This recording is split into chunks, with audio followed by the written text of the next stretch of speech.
There's an old workplace saying, culture eats strategy for breakfast. How do you ensure the values of 7-Eleven actually migrate from the PDF on the intranet into a casual hallway conversation? In my opinion, at least, it's not about policies, but it's a behavior that you drive. How do you see this human side of inclusion play out at the GSC? I always believe that, and I keep saying that to myself every single day. You're not a superhero. You can't be. Nobody is.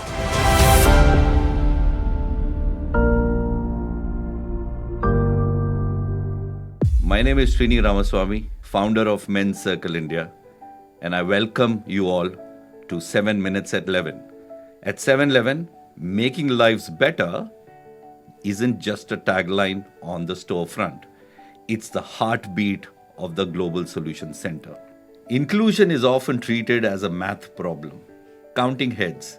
But at the GSC, we believe it's about making sure those heads count. And today, joining me is Chetana Parashar, Head of HR at 7-Eleven GSC India. There's an old workplace saying, culture eats strategy for breakfast.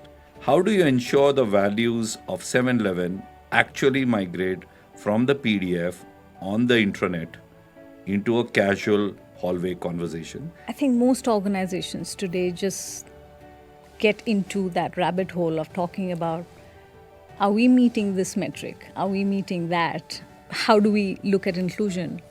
At GSC, how does every voice matter? Not just exist. It's about relating back to understanding each other's needs, being respectful of each other.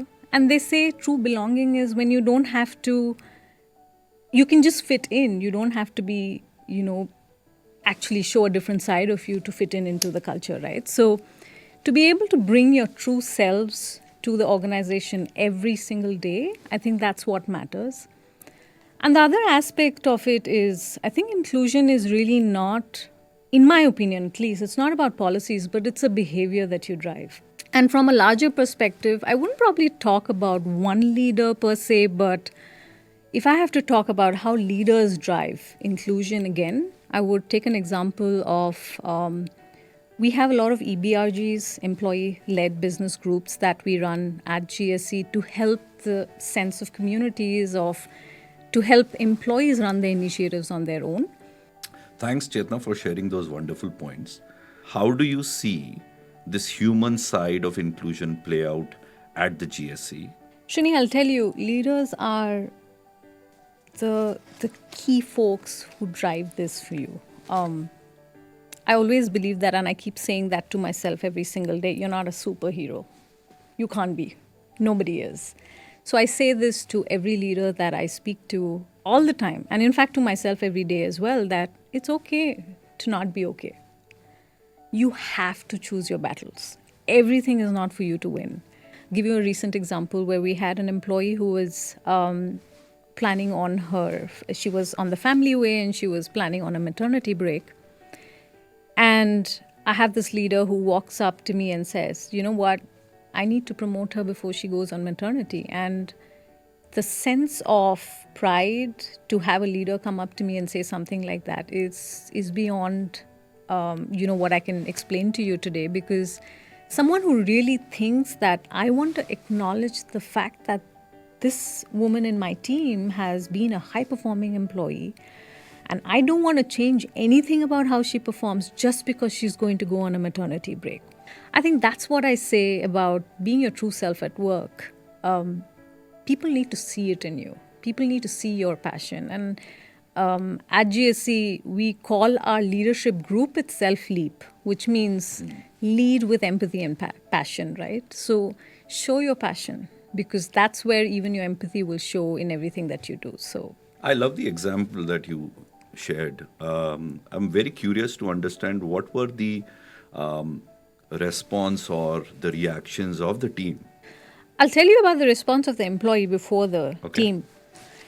She actually came up to me and said, I need to have a conversation with you on this. And I said, okay, it's a good news. So of course she was confident of the work that she was doing, but she came with that aspect that, who does that, Chetna?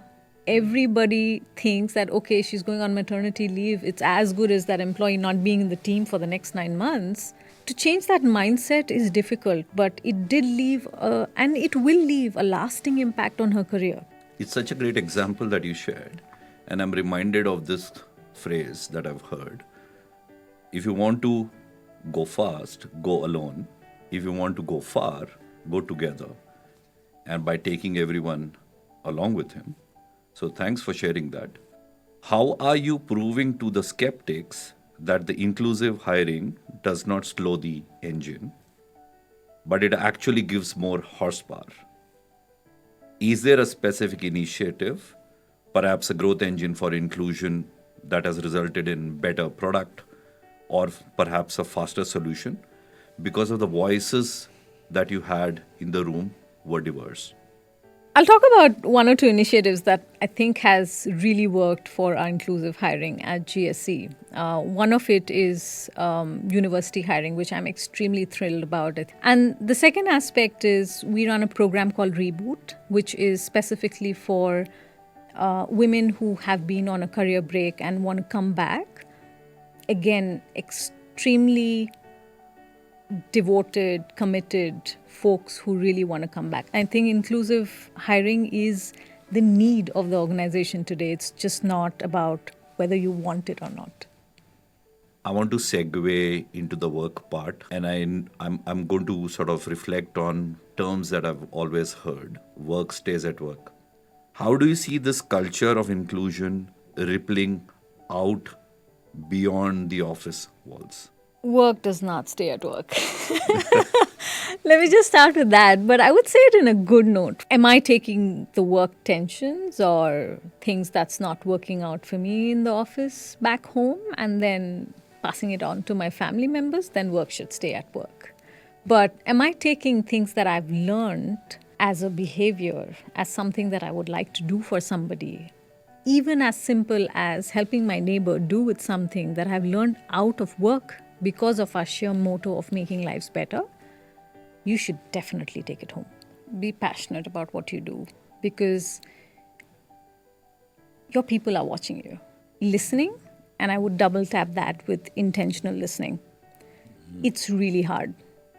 Sometimes it's really hard to listen to someone. And why I'm saying this is because I say intentional listening is about listening with an intent to understand, just not hear.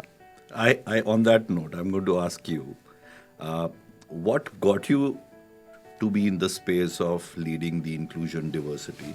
You know, the best thing that I liked when you started talking about inclusion, that it's not straight out of a PDF, is because my journey is not out of a PDF. I probably, my journey has been like what probably most women go through, where you've spent amazing amount of work in your initial days of your career doing different things. And, you know, obviously I was always very passionate about psychology and people. Unfortunately, India didn't have much to do at that phase. Of course, today there is a lot of things booming, but HR was one space that really, really attracted me. But I think at every stage I've learned something very new.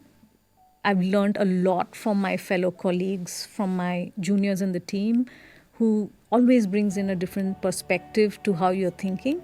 So I take a lot of pride in the conversations that I have with every member of my team who brings in a fresh perspective to me. So my journey has been really about learning from different people, and I think I feed off them all the time.